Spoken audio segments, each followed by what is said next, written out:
Welcome to episode 116 of Auto Off Topic. What's up, Brad? What's going on, Andrew? Do you remember how to do this? Do we press record? Yes, we did. Is there a card in the machine? There sure is. We're recording for good. Yep. Yeah, it's been a couple weeks. We took a break for Thanksgiving. It was a busy November for both of us. Then I was super sick the next week after Thanksgiving break.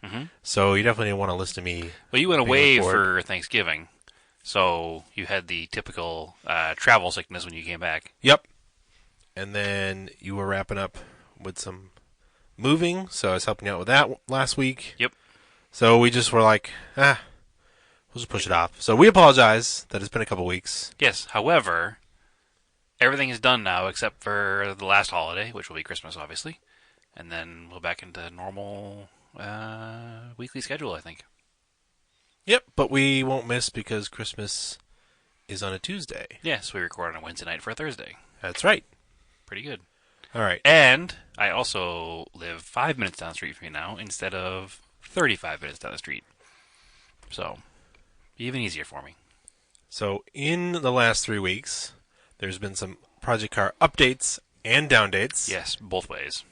Last episode, which again was 3 weeks earlier than when we're recording this one. It was the week before Thanksgiving of 2018. of 2018, for people listening to this in the future. For the archaeologists listening to this in Yeah. 3042. Yep. We've talked about the Montero front caliper locked up.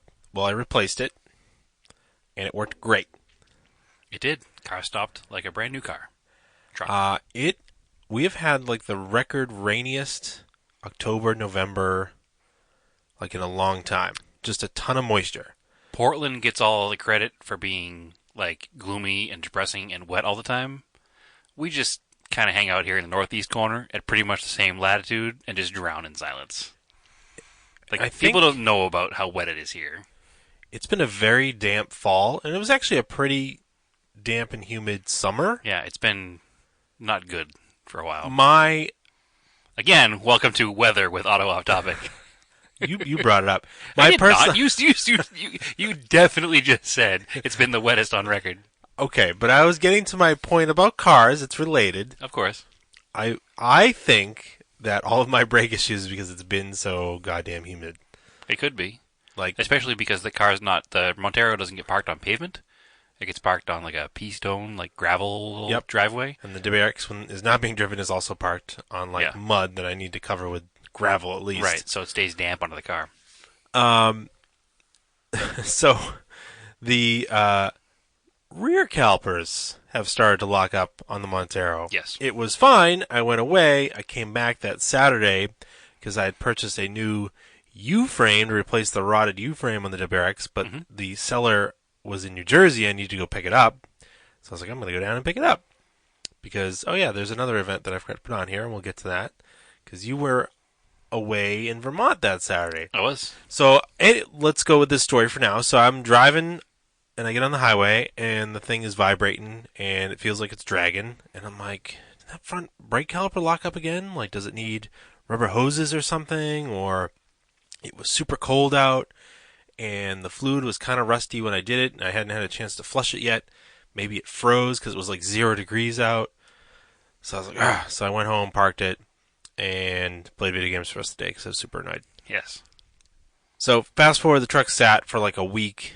Drove it again. It started to get worse. Then finally, looking at the driver's side rear wheel, it's before we did that, or before I found that out, my dad and I did flush all the brake fluid out. Got it to be nice and clean. Used his power bleeder. Still was doing it. So clearly that wasn't it. We even took a sample of the brake fluid and put it in the freezer. It didn't freeze. So, Did you do that? Yeah. That's funny. I was curious. Try to see how much water was in Yeah, there. I was curious. Okay. I mean, it was definitely brown and rusty, and like it needed to be changed. And like I feel like even car enthusiasts sometimes forget about their brake fluid. Not a question. You don't see it. Like it needs to be changed every I couple don't years. think that they forget about it so much as the fact that it's not really a known thing to a lot of casual car enthusiasts. They even need to change your brake fluid, I think. Every like 2 to 3 years you have to change it. Yeah. Especially with cars that sit Even though they sit in storage over the winter, it will still just absorb moisture Especially from the space that they're in. especially in a damp climate. And then it gets ruined. And you'll have internal issues with your calipers. They'll lock up. It won't cause the pins to lock up because there's no fluid running through those, Yep. but your pistons might lock up. That's the salt job. Yeah. The salt locks the pins up. Yeah. Where was I with that? So, yeah, so I drove it again. It was still doing it. The driver's side rear caliper, the wheel, has way more brake dust than the other ones. Mm-hmm. And you can kind of feel it now that I realize where it's coming from. It's like vibrating through the chassis and up through the axle, so it's that one. So Okay. I've got new pads and rotors and calipers to do the rear. Right. So if you're keeping track, That's 95% of all your brakes have now been replaced. oh no, all of them. Well, the rear brakes in the WRX haven't been done. I haven't done them yet. Right. It does need them. So that's what I'm saying. Is 95% of all your brakes have been changed. I don't know if those calipers are seized. I don't think they are. No, the wheel's usually pretty clean. They seem to be Unless they're seized open. they seem to be operating properly. They're just worn out. Mhm. So that's next. After I do the Montero brakes, I'll do the Subaru rear brakes, and then that is all 4 of my cars. I think it's glamorous owning 4 cars, but let's tell you the truth. I hope I'm good for a while with brakes. Yeah, I think you will be. Until you have to help me with my brakes, but that's I feel like you said, I think I'm good for a while with brakes on a previous episode. I did. And I probably responded with, except when you helped me with my brakes. So let's hope that we're now getting through it. I mean, Because we're getting to the point now where we're going to start recommissioning my vehicles that have been sitting for years. Now that I'm all like, house is sold, moved out, 100%. Like, now I got nothing but time. knock on wood, if Stephanie's Crosstrek needs brakes, those are under warranty. I would hope it doesn't. It's a year old. Exactly. Man, so yeah, that's kind of a bummer, but it's getting done. Yep. Now, as far as the WRX goes, there was progress made on it. Yep. A lot of progress. A ton of It's progress. Brand new on the bottom now. So that, if you've been following our Instagram, I had some videos of the rotted engine support crossmember, where the sway bar mounts, completely rotted. Mm-hmm. Yeah, junk. The engine was not going to fall out, but the sway bar was just basically not connected on one side. So to get that down, you have to pull what they call the U-frame, which runs from the bottom of the radiator support back to the frame rails of the car. Mm-hmm. And basically, I think it might only be on U.S. cars. It might be on foreign market cars, but it's basically for front-end crash worthiness. And it does kind of tie the front of the car together. Yeah, we noticed how much it tied the front of the car together, putting it back together. Yeah, so a bunch of people that run them as rally cars are like, oh, just take them out. I'm like, yeah, well, I do street drive the car all the time, so having that extra crash protection would be nice. Yeah. And it makes it easy to get an off-the-shelf skid plate to just bolt up there, because they're drilled for those mounting holes that are in the thing. That's what they're supposed to attach to. Yeah, because they just go in place of the factory plastic splash shield. And the oil pan was also rotted. So you kind of have to lift up the engine anyways, to do the oil pan. And to get the engine support crossmember out, you have to drop this U-frame. So I worked on getting that out, managed to get all of the bolts, all the ones that came out of the body, without breaking them, which was sweet. Took a lot of Finesse. deep creep, and you do the crank the bolt in, crank the bolt out, crank the bolt in, crank the bolt out. Like, For those not in the know, Deep Creep is Seafoam's version of PB Blaster. It comes. that is the Auto Off Topic approved rust benefit. Yeah, we like right it now. better now than PB Blaster. I was on the was the CRC was the Power Lube. I was Power on that Lube, train for a while, but You got a power lube train? yep, All right. Excellent. Glad to hear it, Andrew. Deep Creep is the approved method. So we got that thing out. I actually ended up ripping it, like tore as it came off of one of them. So one of them stuck in there, but I was able to get it out. One of the bolts. Then once the engine was supported and up and out of the way, the U-frame came right out. Actually, pulled the steering box. Steering Pulled the, box. This Yeah. is a 1985 WRX, apparently. pulled the steering rack out. That came out just fine. The lower control arms, which are steel on the WRX, Or rusty, too. were all rusty. There was actually a recall on them. And the previous owner had purchased the upgraded STI aluminum arms that you can swap into a WRX that came assembled with new ball joints, which was sweet because it turned out one of these ball joints was actually on its way out. So those got bolted in. I had all new hardware. They apparently add a little bit of caster. Oh, to the did front end. Yeah, That's interesting. which is pretty cool. Basically everything just went back in perfect. Yeah. Tried our best to line up I marked the steering shaft where I separated it, and we did line it back up, but the steering wheel's off, so it's going to need alignment. But Well, as we figured out last time you gave it an alignment, that subframe was probably pretty rotted. probably, So we put the new solid subframe in there, and it moved everything just enough. yeah. Tightened it back up. Yeah, plus the new control arms might have put stuff in a different position if they had added caster, so it's like the steering wheel's not centered anymore. It's still straight, but it's not like this car goes straight, but the steering wheel's just off kilter. Yeah. So I'll have it aligned this week. No big deal. Nope. It's actually better off to. And then- I don't know when the last time it was aligned, actually, so to have it checked It out. wasn't allowed you put tires on it, wasn't it? No. No? Nope. I thought it was. Nope. It was driving straight, so I haven't had it aligned. Anyway, the other thing we should probably mention is that U-frame to put it back in. This is how we realized how much of the front car is probably tied together by that U-frame. Yeah. Because when we went to we had the car supported by jack stands and the pinch welds. So the front end was off the ground and there were no wheels on it. Yeah, so when I took the U-frame off, I had the car sitting on the roll-up lift on the wheels and tires because it was easier to crank on those bolts without the car moving around. And then we didn't think of it when we went to put it back in. We had the wheels off the car in the air. Yep. And it was kind of twisted. Yeah, the U-frame didn't line up. The holes didn't line up And this was used at all. U-frame, so It could have been twisted in the old car. yeah. But it made a remarkable difference when we put the wheels back in the car and put it down on the ground as far as lining the holes up. Yeah. So it definitely ties the front of the car together and holds it in place when the car flexes over bumps. Yeah. So I would recommend running it. Yeah. Not only for the crash worthiness, but also, I mean, every degree. It's definitely a brace. Every bit of stiffness in the car is good for handling. So I mean, in the repair manual, it does note that the STI one has an extra set of bolts in it to tie it in. oh, does it really to make it stronger? Yeah. So I took that used one, so we had to go the next day, Sunday. We drove to New Jersey, got it. Figured out something with your truck. It's slightly embarrassing. You weren't supposed to bring it up on air. Hey, we make mistakes. Yeah. Someone went without an air filter for a long time. Not without an air filter. I had an air filter. Oh, without changing an air Yeah. filter for a long time. So in my defense, the GM diesel pickup trucks have a filter minder on the airbox, which has a green, yellow, red, indicator for how your air filter is. So every time I opened the hood to check the oil, I would check the filter indicator. And it was always in the green, so I just didn't think anything of it. Obviously, now that I think about it, and in common sense brain, this makes sense, the filter minder is not going to tell you what's going on unless the truck is running. Because obviously it pulls a vacuum on that little gauge through the air filter.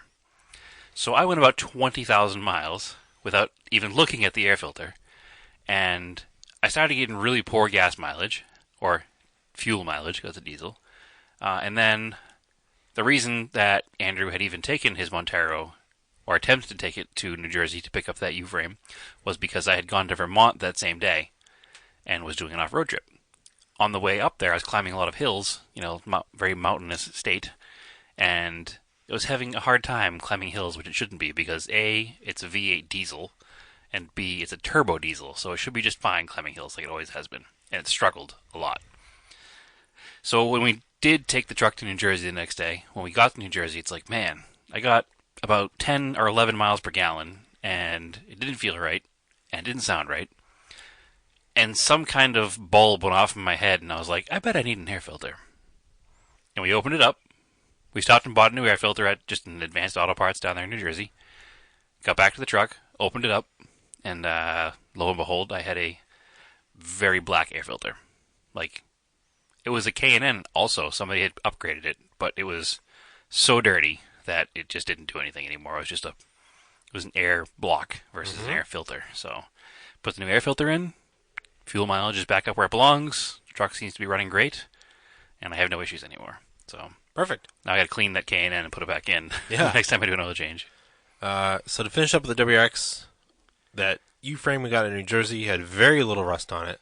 I just kind of wire wheeled it, put some POR on it, covered it with epoxy paint, sprayed undercoat paint on it, then sprayed the inside of it with fluid film, and bolted it in the car, and then sprayed a bunch of other stuff under the car with fluid film. We ripped all the paint off with pry bars, trying to line it back up, so now it's not protected anymore.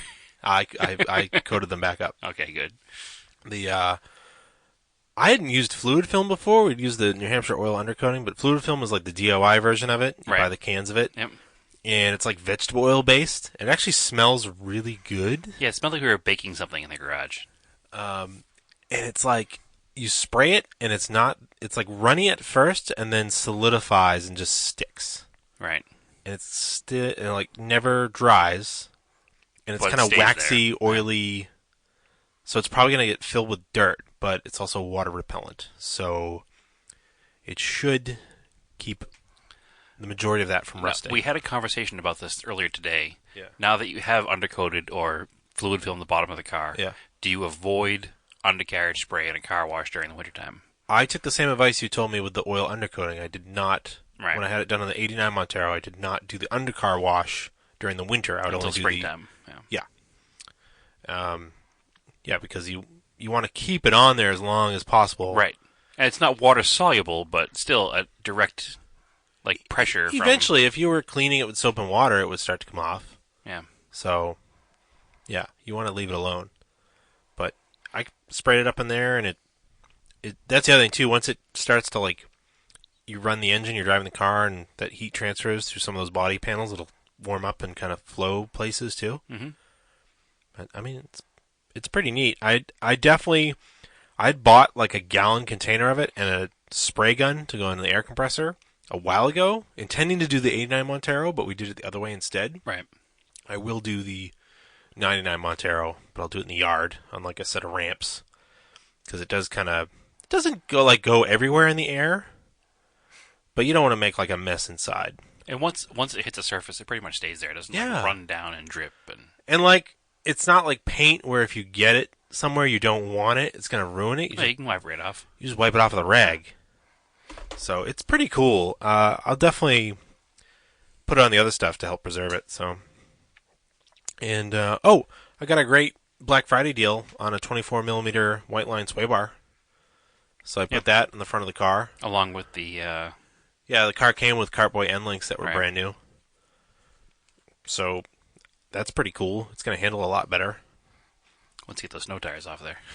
Yeah, they're kind of squishy and narrow, but whatever. It's wintertime. It's cool. You did a lot of prep work for that car, and I think we discussed on air, we were unsure if you were even going to fix the car or not. So I'm glad you did, because at the end of the day, it wasn't a huge amount of work. It was, the amount of rust worried me. I was just imagining bolts breaking off in the body. Right. And just being this total nightmare.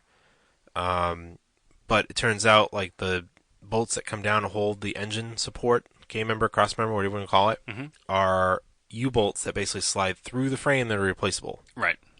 So even if they just broke, for that reason, you could pop them out. So it was actually kind of a neat little modular system. You can see why all these Subarus get swapped around, because basically the underpinnings have been the same for years and years and years. So. But it is kind of neat, because we could probably get a good deal on a New England car that has a rotted subframe, and now that we know how to change it, wouldn't be a big deal to do it. Yeah. Yeah, and I just put used stuff in it.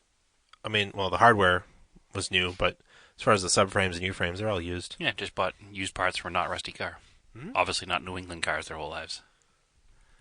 But it worked out, and you look under the car now, and it looks, pretty brand new, so it's pretty good.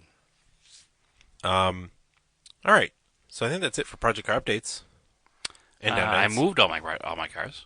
All right. So, it's not really a Project Car update, but, when one sells a house, the vehicles that are stored at said house generally have to go as well. Mm-hmm. So I did move everything to a new home, to sit and lay dormant for another undetermined amount of time. No, you're going to work on them more now. Yeah, I think so. They'll be right where you are, so you can work on them. It was slightly annoying because the 1980 Dodge Colt, the brown front-wheel drive car... It got worse. It got a lot worse. It was in park, obviously, because it was parked. And I went to put it in drive, and the shifter wasn't moving very smoothly. and then all of a sudden it was moving very smoothly. And so I put the car into neutral, I thought, and we were trying to push the car backwards out of the spot that it was stuck in, because it wasn't running. We were going to jump start it in the street. So we realized that as we were pushing it back, the front wheels weren't rolling, so it wasn't in neutral or the brakes were frozen. Which, as you know from this podcast lately, we immediately thought the brakes were frozen. Not my car. Yeah. Related to your cars, so it's fine. Nope. But it turns out that the reason that the shifter assembly was moving tough and then moved easily was because the cable had frozen. And when I pulled back on it, I actually broke the shifter cable. So the shifter wasn't actually moving the selector and the transmission, so the car was still actually in park. So that's not ideal, obviously. So I had to wind up having it towed versus getting it running and driving it. We did get it running. Car fired up and idled, no problem at all. I mean, I had a little skip at first, but it smoothed out. I mean, in reality, the car has been sitting there it must be going on 2 years. Yep.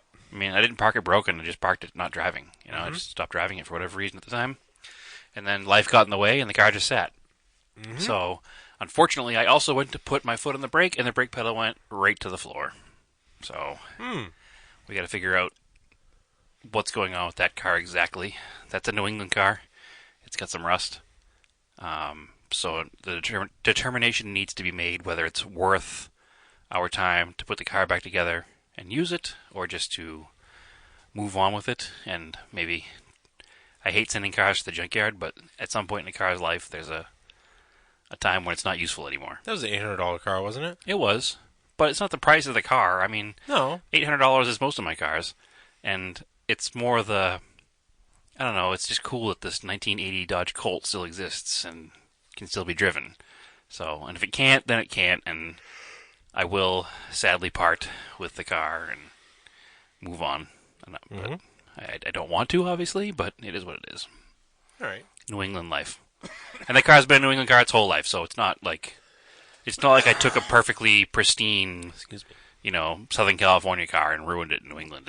It was bought from, an estate sale in New England where it was bought brand new in New Hampshire. So it's had a rough 65,000 miles. Yep. So while I was on Thanksgiving break, I was in the Oklahoma, Amarillo, Texas area. Mm-hmm. So Stephanie and I stopped into the Cadillac Ranch, which you probably saw pictures really of cool. us. Yeah. Pictures of it on our Instagram page. It's like a super weird thing. It's just 4 Cadillacs buried in the ground, right? Oh, it's more than that. Oh, is it? How many is it? That's a good question, actually. Is it just that one section of them, or are there more? No, okay, so here it is. So Cadillac Ranch is a public art installation. Sounds like a whorehouse. Yep. Yeah, it does, right? So it was created in 1974 by Chip Lord, Hudson Marquise, and Doug Michaels, part of the art group Ant Farm. Okay. So the installation half buried 10 Cadillacs. Okay. 1949 to 1963. I didn't realize there was a 49 Cadillac. Yeah. That's kind of a shame. Well, it was done in 1974. It was still a 30-year-old car. Cars were either older running, used, or junk cars. So maybe it was smashed in the nose. Yeah, maybe. So basically the idea was that it would span the successive generations of the tail fins. Oh, okay. That was the whole point of it. So why did they start from... Well, I guess 48 had the little tiny tail fins. Yeah. And it's just like this thing in the middle of this cornfield in right off I-40. So you can just stop. There's like a frontage road. You can get off the highway. You can park. And there's like this little gate. It's unlocked. You go through the gate. And they let you walk in. And you're encouraged to graffiti the cars. Which is interesting. Yeah. So you just bring spray paint, graffiti them. And like the layers of paint on these cars. Like inches of spray paint. It's crazy. But they're all just kind of like brightly colored graffiti. And every now and then they'll paint over them again. And you'll get a blank canvas. I stuck one of our stickers on them. Hopefully up high enough where it's kind of hard for somebody to tag over right away. These things are tagged pretty high, so... They are, but, I didn't realize it's on there. The location. That's not the original location of it either. Nope. It was moved. It was like closer to downtown, I guess, and it was moved outwards because the city was expanding a little bit. Yeah, that's kind of cool. They moved it in '97. There's a bunch of music videos that were filmed there over the years. Apparently, they reference it in the original Cars movie, Yep. but as a mountain range. So then the mountain range from the movie is they built a real life version of it at Disneyland. Oh, really? So it's like life imitates art. Art, like I don't know. It's like a weird thing, right? Um, Art imitates life, imitates art. yeah. But it was like just a weird, strange thing to see. It was kind of cool. So if you're driving along I-40 out to California, Yeah, I'm definitely gonna stop here. yeah, I'd check it out. It's funny. I'm looking at pictures from 1974 when they first buried the cars. They were complete. Were they? They had taillights, glass, everything, tires, hubcaps. Hmm. I mean, obviously they're no longer that. But I was just looking at this picture, and I'll show it over to you right here. Look at that '48 Cadillac. It actually looks pretty pristine. Wow. Yeah, and that was in '74. Weird. But now, obviously, it's just a shell of a car because of the factors of weather and humans. Yeah. I don't know. It's just a cool thing. Like, they just exist now. So, Well, it's very neat. I still, tangentially related car thing to do while on vacation. So, yeah. that's all It's I not have. tangentially related. It's definitely a car thing. Yeah. There's no question it's a car thing. Anything else? Oh, why don't you talk about I went to going Vermont? Radwood. Well, Oh. before we get to Radwood and the Hoonigan Toy Drive, Okay. so that weekend of Thanksgiving, you went to Vermont with Eric Karhalis. I did. We had a Northeast Mitsubishi off-road meetup scheduled, which turned into, unfortunately, because of the holiday schedule and people's work schedules, and it just didn't quite work out the way it was supposed to, so it turned into me and former guest Eric Karhalis doing just the two of us with a couple of trucks up in Vermont in the woods. We did some, exploring and trail finding. Found a few good trails. We went to that quarry. And we wound up in the abandoned quarry in.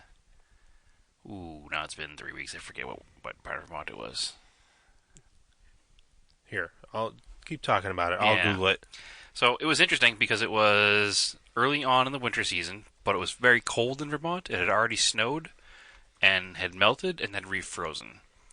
So within, I would say, 400 feet of going off-road, I immediately got stuck because we were climbing an off-road hill, and it was basically where your tires could go was sheer ice. And I don't have, studded tires or anything. I do have locking diffs in the truck, but no studded tires. Dorset Caves. Yes, that's it. The Dorset, Vermont. Yeah, It's an old quarry.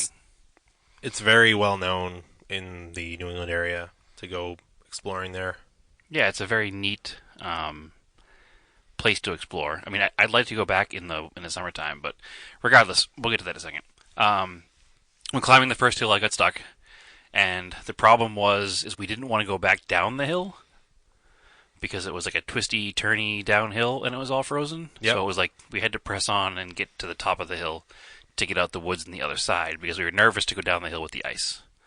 Wound up getting creative with Max Tracks and shovels and taking a new line up the hill that involved putting two wheels probably about 3.5 feet up on the berm on the left side and putting the right side of the truck kind of in the middle of the path to try to find traction and managed to make it up the hill.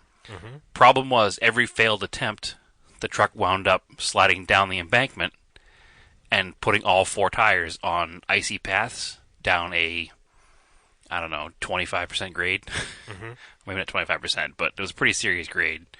And then the truck would accelerate backwards down the hill with all four wheels locked up to speeds that were too fast and out of control. So I'd have to try to pump the brakes and get the truck off to the side somehow while going backwards with zero control and trees on both sides. It was a nerve-wracking 30 minutes of being stuck. It was not fun. we finally got the truck because it would just it's 7,000 pounds of truck going down a hill on ice. Mm-hmm. It was completely frightening. I mean, I managed to not panic too much and not make too big of a scene, but when we finally did make it to the top of the hill, I was pretty much ready to pack it and go home. Mm-hmm. Thankfully, we did not, and we more wisely chose paths the rest of the day. We tried to pick paths that still had full snow cover, Yeah. so they wouldn't have the melted, runoff frozen lakes or frozen downhill rivers of ice. Mm-hmm. And by sticking to full snowpack, we had a pretty good rest of our day. Thankfully, the trail up to the Dorset Caves was full snowpack, and it was deep, but it was really fun with my pickup truck and Eric's Raider. We made it up there pretty much without any drama. Off-roading in the snow is slightly less intimidating than on dirt and rocks because you can't see the rocks. Mm-hmm. So you don't know they're there until you hit them.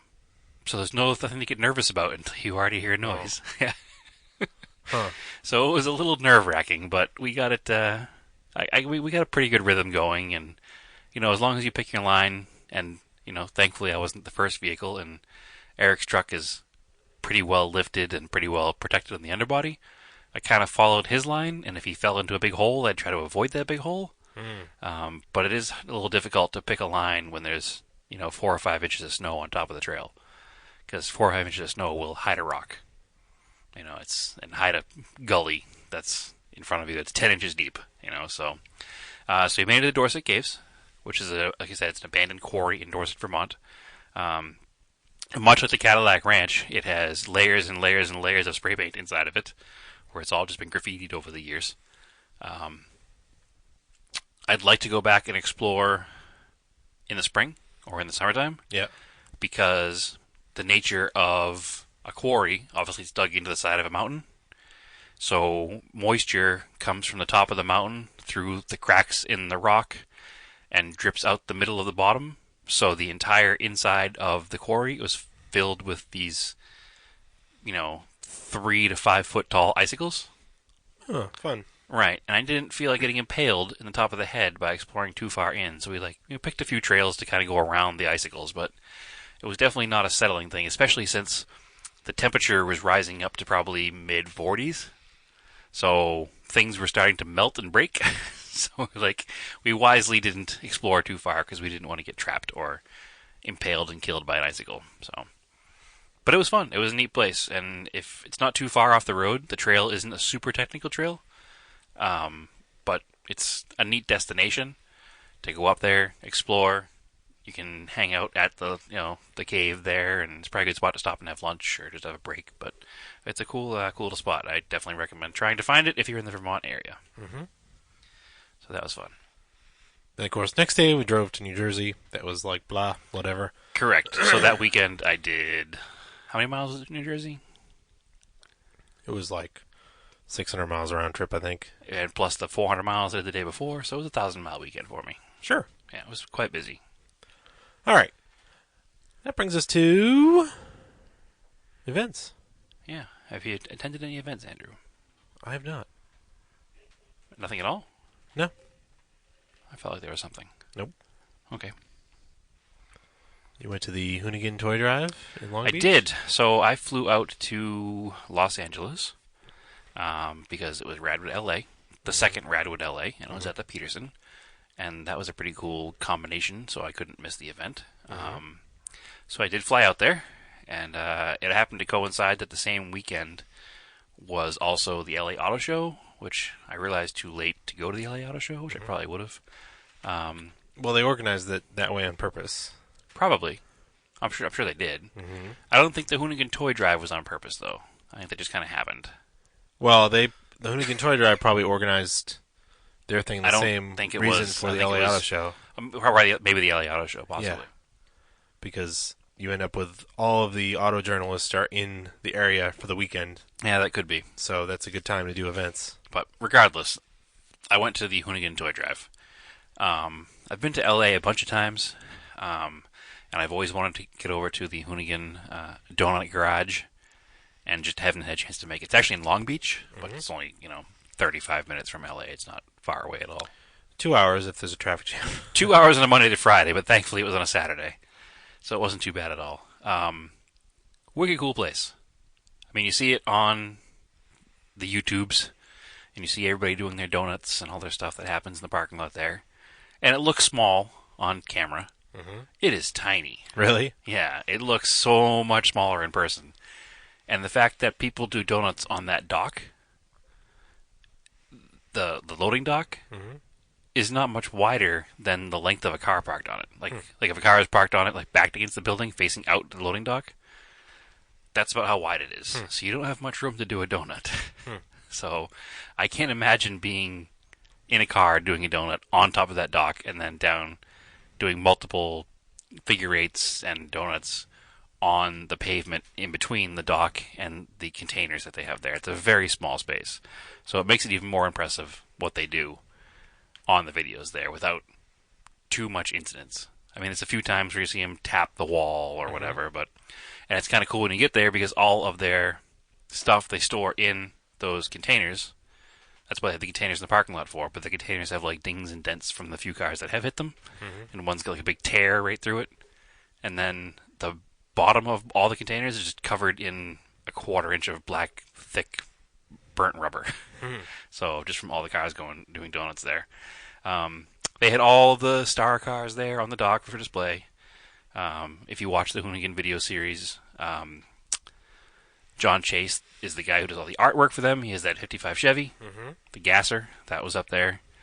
The owner of Hoonigan is Brian Scotto, and he had his RWB Porsche up there and his Black Nova, the flat black Nova. That's really neat. The mechanic whose name escapes me had the E36 drift car, which is a popular car, and then the other guy, Hurt, had his FC RX-7 drift car on the dock. So it was cool to see those cars in person. You forget how janky drift cars really are in real life because they get smashed a lot and kind of hacked back together. They look really good in beauty shots on TV and in pictures, but they're not really pretty cars in person. Nope. So Everything's just kind of tacked on. yeah, that car is definitely... Zip ties are a major structural component of a lot of drift cars. So that was pretty neat to see that. Inside their little area, all their offices are inside an Airstream kind of trailer kind of thing, which is neat. But they have a wall inside the garage, which has like almost like mason jar sized like medical sample bottles. And then inside of all of them is rubber. And on the front they have the label that says the date, who did it, and what kind of car they were from. Oh. And it's all displayed on a big wall around a Gymkhana, from one of the Gymkhana cars, a neon yellow wheel with a tire just like shredded off around it. So that's a cool display they have in there. But it was all for a good cause.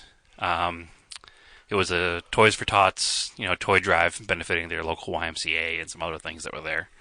And those guys are all pretty big in the community there, which they have to be in order to get away with doing donuts and burnouts and giant smoke shows in the middle of Long Beach.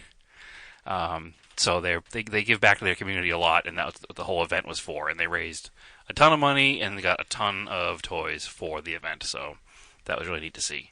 I highly recommend stopping by there if you get a chance. I think they're only technically open 1 day a week for guests. Oh, really? Yeah, I guess you can email them if you want to stop into the store and see what's going on. But as a rule, I think they're only open on Saturdays. So it's a neat place. I mean, I like what they're doing. I like their videos. They're a lot of fun. They definitely don't take themselves seriously. And every one of the guys that I met was really down to earth and was just willing to talk to anybody. There wasn't any kind of pretension. It wasn't a big deal at all. So it was like they were like regular guys that were really appreciative of the fact that people care to look into what they're doing. So it was neat to see, because sometimes you meet somebody like that and they can be kind of a jerk, but none of these guys were. They were all real good people. So, and they had a ton of sponsors that gave away all kinds of door prizes, and they had a raffle, like you could buy raffle tickets, and there were so many prizes that it took like an hour to go through all of them. That's cool. Yeah, so it was really neat. No, that sounds really fun. Everything from like a full KW, V3 suspension setup to a full set of 1552 wheels was available in this raffle, and everything between HPI RC cars and Hot Wheels cars and all kinds of cool stuff. So it was definitely a neat trip.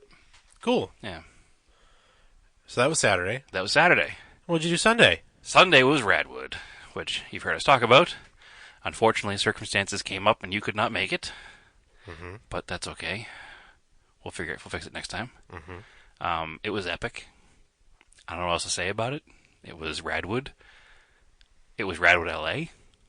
The first Radwood LA was the first Radwood we went to. Yeah. And this didn't disappoint. It was right up there with the first one.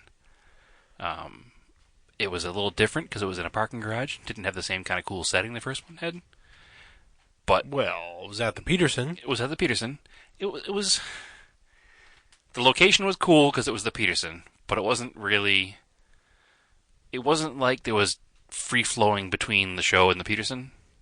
You had to buy tickets to the Peterson. They were discounted for the day if you were part of Radwood. Yeah.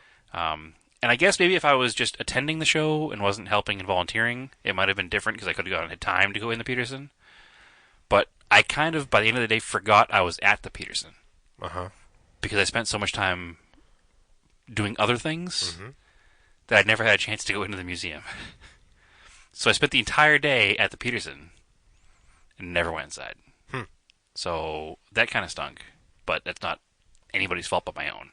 I probably could have made time if I wanted to, but I didn't. And I've seen the display that's there. I know that there are a few things that changed, but whatever. It is what it is.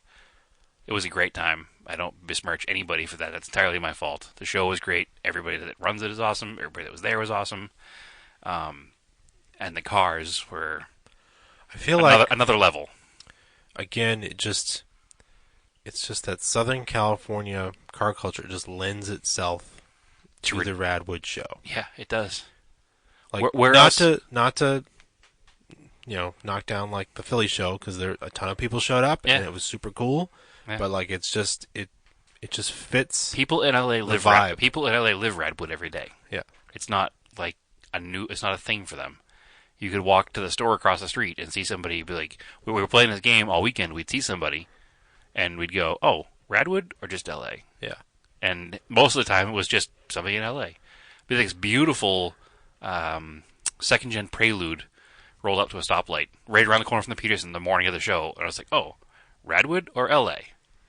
And I was like, I bet Radwood. And he took a left away from the museum and drove away. I never saw it again. It was just some guy in a mint four-wheel steering Prelude SI just happened to be driving by Radwood. Didn't even drop inside. So it's like, it was a fun game to play. Radwood or just LA? So it was a lot of fun. And you had like Acura showed up and Honda with a bunch of cool stuff. Honda did not have their own presence there. They lent their 700-mile Civic Si to a journalist. Yeah, but they showed up with their Honda, the Acura stuff. Right.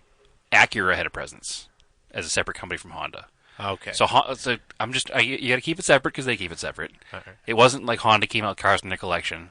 One of the cars from the Honda collection was there, but they lent it to an auto journalist, which I think is amazing that they would just let an auto journalist drive this 700-mile car from their museum to downtown LA for a car show.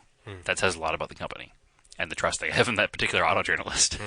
Because this was a Electron Blue Pearl 99 SI, like the car that everybody wants, with 748 miles on it or something stupid like that. And it was just there, accessible. You could look at it. You could be around it, be near it. Fun cars. Yeah, and beautiful car because it was so low miles. Acura was there with a full presence. They actually were one of the main event sponsors, I think, because they sponsored the posters for the first 1,000 people to come through the door. They were there with a similar mileage Integra Type R. They also had remember the Speed Vision World Challenge series? Yeah. The real-time racing team had the white and orange Acura Integras. Yep. One of those cars was there, and they had a low-mileage NSX from the collection there. Also, they brought out the two coolest things they brought out were the TLX Concept from '95 and the final design model for the Integra. But it was from 1991.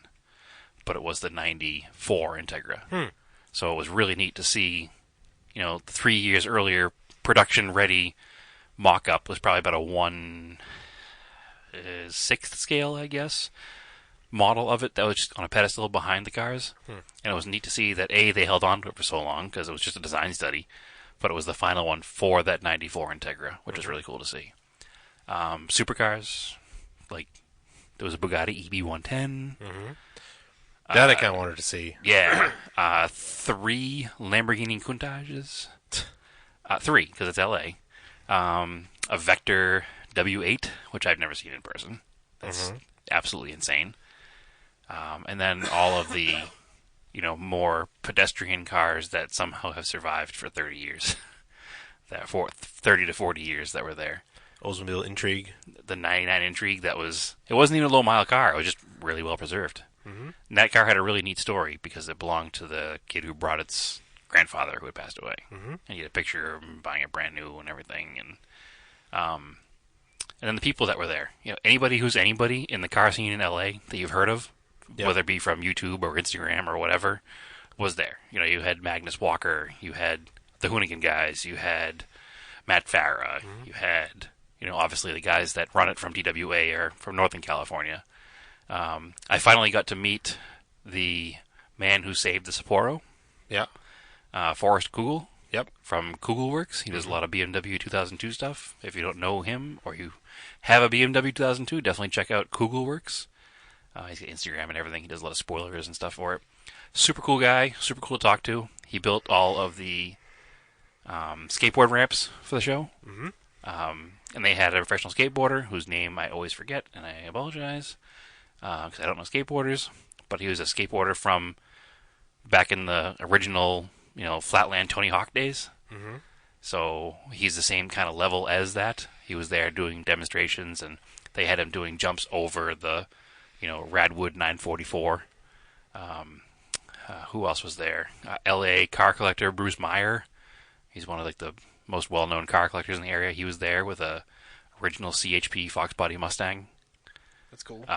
The Vector W8 that I said belonged to the guy who bought it brand new, which in 1989 was like $235,000. That's crazy. Absolutely insane. But it probably flattened at like 50K probably at one point, and then it came back up. Yeah, it's worth at least that now, I'm sure. Especially being an original owner, one owner car like that is pretty neat. Met some people that follow us. Charade Life. Yeah. Very nice guy. Very cool car. Very different car. As a guy who drives old Dodge Colts, I appreciate a Daihatsu Charade. Which actually Daihatsu was a division of Toyota. So it's a lot of Toyota parts in those cars. Well, that's pretty neat. I met another friend of the show, Moises Castro, with his, technically it's a 78, but they made them until 80, so it fits the Radwood continuation. He brought that up from Arizona, which was neat. The Plymouth Arrow. It's modified in 80s style. It's very 80s style, and he totally killed it with original accessories that were all factory Mitsubishi. He had factory, actual Mitsubishi subwoofers. He had a Mitsubishi CB. He had, Mitsubishi headphones for his CB. And then in his outfit, he had this, belt that was, a boombox that was a Mitsubishi product as well. So he went full out, and it was really cool. But he's a giant Mitsubishi nerd like we are, so... But it was cool to finally meet him in person and see his car. So that was kind of neat. There were 2 Mighty Maxes. One was a Mighty Max 4x4 with the factory style, roll bar in the bed and the pusher in the front and little flat flares. And one was an extended cab 2-wheel drive Ram 50 that was brand new, absolutely stunning truck, which I wanted. So it was a really cool show. It was definitely a cool show. And so, what was your favorite car there? The Vector was cool, but. All right, so your favorite supercar, Vector. Vector. Was your favorite normal car? Favorite normal car? Attainable classic. Ooh, that's tough. There's so many good cars. It's hard to pick one. There were some non-attainable cars because there was a Lancia Delta S4. I'd count that as a supercar. Oh, definitely. All right. And the Cosworth Escort. Not really a supercar. but still kind of unattainable now. I mean, the Ram 50 was Of course. kind of my All right. thing. Non-Mitsubishi based car Damn it. that you would drive. Ruining it for me here. Think outside of the box here. Yeah, it's pretty tough because all the good cars are Mitsubishis. I can't even. Oh, think come of it on. now. There's other stuff. There were a couple Lemons cars that were there. There was the BMW E30 that was turned into the Homer. Okay. That was really neat. And I'm not like I've probably mentioned it before that I'm not.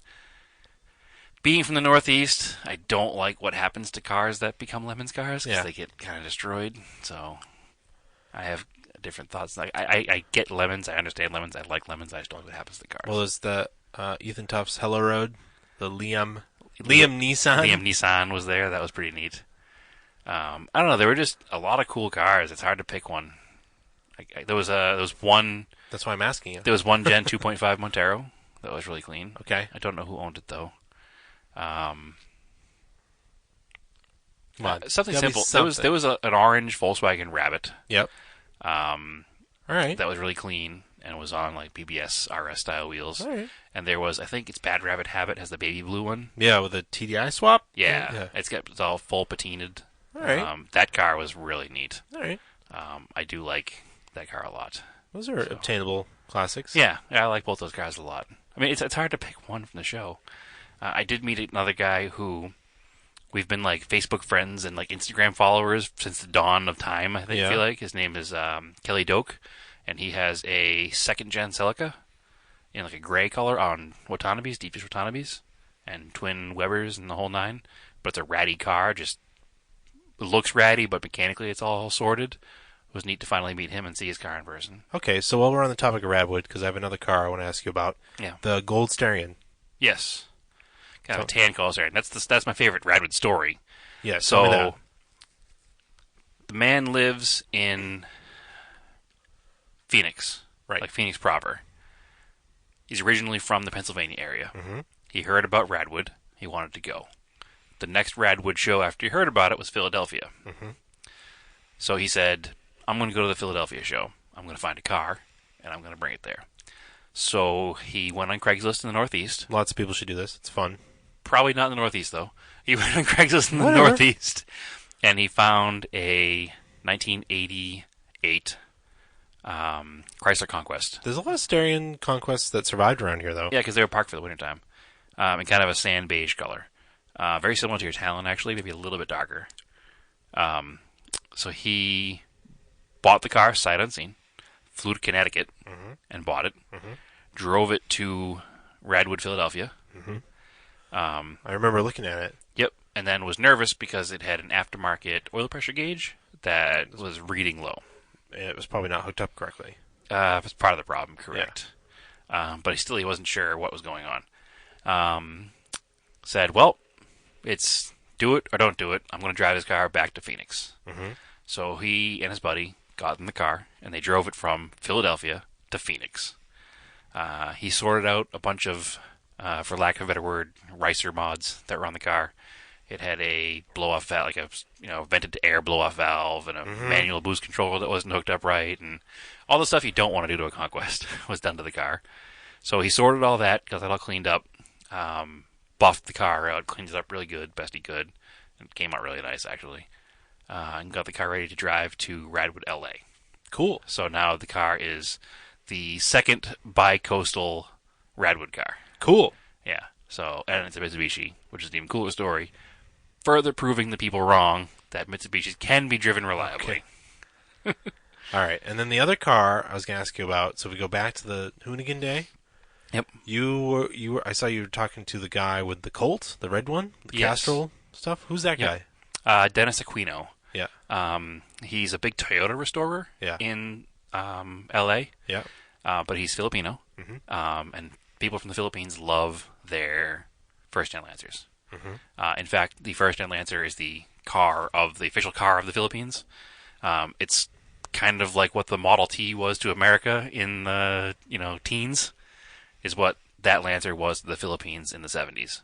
Because it was during an economic boom for that country, and it was a car that people could afford to drive. Right. And they sold them by the truckloads, by the boatloads over there in the Philippines. So everybody has a Lancer story over there. Cool. So that's his like personal project. His car is like super cool looking. It's super cool looking. Yeah, Because it's red, flat black hood. red, flat black hood, top defenders, and cowl. Yeah. It has the same stripe on the side as the Lancer rally car's head. Yep. But it's in white. It's got Giant driving lights. 2 sets of lights in the front. It's got the giant 12-inch CB or CBA Super Oscars. Cibe. Yeah. CBA Super Oscars, and smaller ones below it. It's got the period Galant GT steering wheel, which is the deep dish, thicker steering wheel. He has the pretty rare Plymouth Arrow stereo, which is, it looks like, have you ever heard of the old Super Tuners? They had a big round gauge for the FM AM dial. I think it was a Pioneer Super Tuner. Vaguely. It was designed like that in the 70s. Yep. He has that in the car, and the car is just perfectly period correct. He handmade this header for it, and it currently has a stock but rejetted carburetor, but he will be changing that. And he cleaned up everything on the fender wells, moved everything, hid everything, so it just looks, it's nice. Yeah. And it's got genuine watts in a 13 by 6.5, Nice. but they're a little deep dish to them. The car just looks right. Cool. It's just, that was probably my car of the Hoonigan day, just because it's a Lancer. And it was like, I saw the pictures of it. It was like right in the front, Yes. like under the dock. Yeah. Yeah, he's friends with somebody there, obviously, because What was next to? Wasn't he with the wild card cars? It looked like one of them. I don't know if it was a wild card car not next to him. The that Hakusuka. But I think he does know those guys for sure. Yeah. Yeah, there was a white and red Hakusuka that was parked next to him. Very, That very was cool. Super clean. Which, I don't know who the owner of that white Hako is, but I had to stop a lady who was resting her purse on his hood. Oh. Yeah. Yeah. Who had metal buttons in the bottom of her purse. And I was like, hey, don't do that. This is why. And she was like, oh, okay. Clueless. There's like a cement pad behind her. Yeah. You could put stuff on. Yeah, I was pretty ticked off at her. Also, Conquest that we talked about. Yep. If you want to follow that car, Oh yeah. What's his Instagram is RonLP, RONLP. Very cool. So there's pictures of the car there, and his whole collection of cars. His wife has a mint CRX that she also drove to Redwood from Arizona. So, but he's got a CRX. Said he had a buddy go with him that had a Capri. He also rode in with a guy with the Turbo Capri. It was like an 85 Nice. Fox Body Capri 250 Turbo. But yeah, he's got a CRX, an MR2, and a SN95 Cobra. So, or GT, one or the other. I think it's a Cobra. But that Ron LP guy Nice. does. So he's got a cool rad collection. All right. I think that about does it. Yeah, it was a good show. I enjoyed it a lot, as always. We'll be more frequent than taking huge breaks. That wasn't Yeah. the plan. It was only supposed to be a Yeah. week. Well, this episode will be like a bonus episode because it's going to come out on a Monday, right? Yeah. All right. And then we'll be back with our regularly scheduled episode on Thursday. That's right. Yeah. So, of course, follow us on Facebook, Auto Off Topic Podcast. Follow us on Instagram, Auto Off Topic. Follow me on Instagram, Raised in Anger. It's mostly pictures of rusty Subaru subframes and fixed ones. Follow Brad at... TSI SS 350. Where I haven't posted anything in a while either. No, So you we've should post some been more posting pictures. everything to the Auto Off Topic page. Well, split it up. Post Yeah, some more. I will. All right. Keep your cars analog and aim for the roses.